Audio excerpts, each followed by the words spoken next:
মোদীকে আমি অভিনন্দন জানাবো যে গোটা ভারতবর্ষের যে আকাঙ্ক্ষা ছিল সেই আকাঙ্ক্ষাকে ভারতীয় সেনাবাহিনী পূর্ণ করেছে। ধন্যবাদ জানাবো মাননীয় প্রধানমন্ত্রীকে।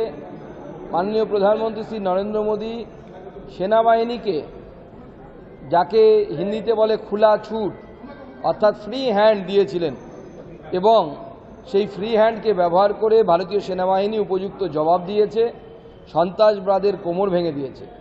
যে সমস্ত জায়গায় লস্করে তৈবা, জৈশে মোহাম্মদ এদের যে ক্যাম্প ছিল সেই ক্যাম্পগুলিতে হামলা এনেছে, এবং প্রিসাইজ হামলা যাকে বলে, একদম পুঙ্খানুপুঙ্খভাবে যেখানে স্টাডি করে যেখানে হওয়া উচিত, যে জায়গায় বোমটা যাওয়া উচিত, পড়া উচিত, সেই জায়গাগুলোতে গিয়েছে। সাধারণ মানুষের উপরে কোনো বোমের আঘাত হয়েছে বলে এখনও পর্যন্ত আমরা জানতে পারিনি। শুধুমাত্র সন্ত্রাসবাদী ক্যাম্প, মাদ্রাসা এবং এই ধরনের কিছু মসজিদ যারা আছে, যাকে কেন্দ্র করে সন্ত্রাসবাদীদের ক্যাম্প আছে, সেই এলাকায় ভারতীয় সেনাবাহিনী হামলা করেছে।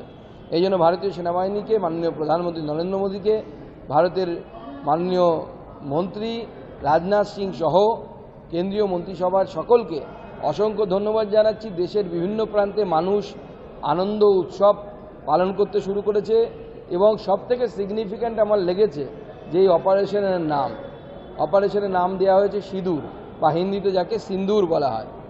যে মহিলাদের, যে পেহেলগাঁওয়ে মহিলাদের মাথার সিঁদুর দেখে দেখে এক একজনকে মারা হয়েছিল, আজকে সেই সিঁদুর মুছে দেওয়ার জবাব ভারত সরকার, ভারতের সেনাবাহিনী যথার্থভাবে নিয়েছে।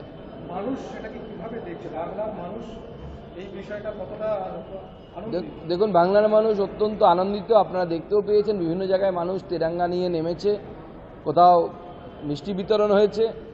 কিছু মানুষ তো দুঃখী, তাদের তো দুঃখ আমরা দূর করতে পারবো না, কারণ তাদের পাকিস্তানে কিছু হলে দুঃখ বেশি হয়, বাবা পাকিস্তানেই থাকে মনে হয়। তো তাদের জন্য আমাদের কিছু নেই, সহানুভূতি, একরাশ সহানুভূতি।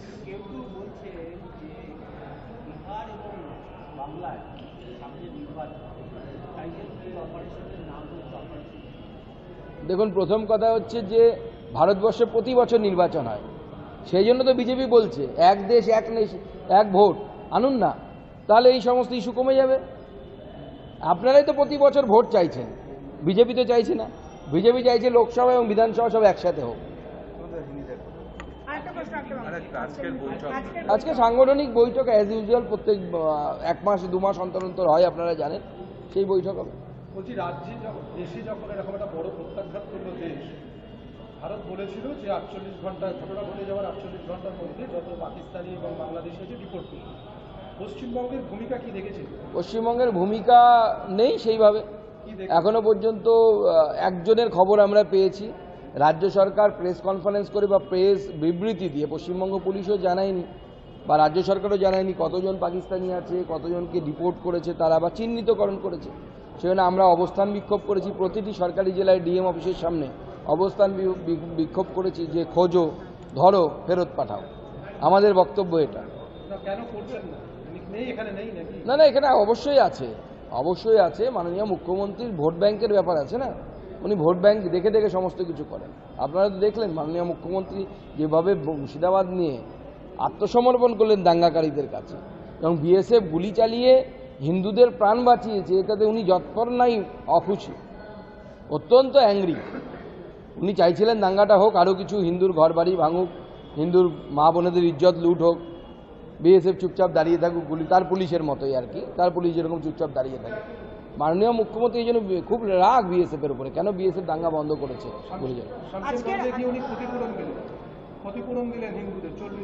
দেখুন, ক্ষতিপূরণ দিয়েছেন, আমরা তাকে স্বাগত জানাচ্ছি, কিন্তু বক্তব্য হচ্ছে এই ক্ষতিপূরণটা আপনি কার দেবেন? যে সম্পত্তিটা হানি হয়েছে সেই তার দিবেন, কিন্তু ওই বাচ্চা যারা ছোট ছোট বাচ্চাগুলো, তাদের সামনে যে তারা যে টেরর দেখেছে, তাদের মনের মধ্যে যে গভীর ক্ষত তৈরি হয়েছে, তার কম্পেনসেশন কিভাবে দেবেন মাননীয় মুখ্যমন্ত্রী? যে বাচ্চাটা দেখেছে তার বাবাকে চোখের সামনে কেটে ফেলেছে, বা তার দাদুকে, হরগোবিন্দ দাসকে কুপিয়ে হত্যা করেছে, তার মনের যে ভয়, ওই দৃশ্য দেখার ভয়, এর কম্পেনসেশন কত লাখ টাকায় হবে মুখ্যমন্ত্রী কি বলতে পারবেন? আজকের এই বৈঠকে কি দিলীপ ঘোষকে ডাকা হয়েছে? যাদেরকে ডাকা হয়েছে তারা সবাই আসবে, চিন্তা নেই। কি নিয়ে?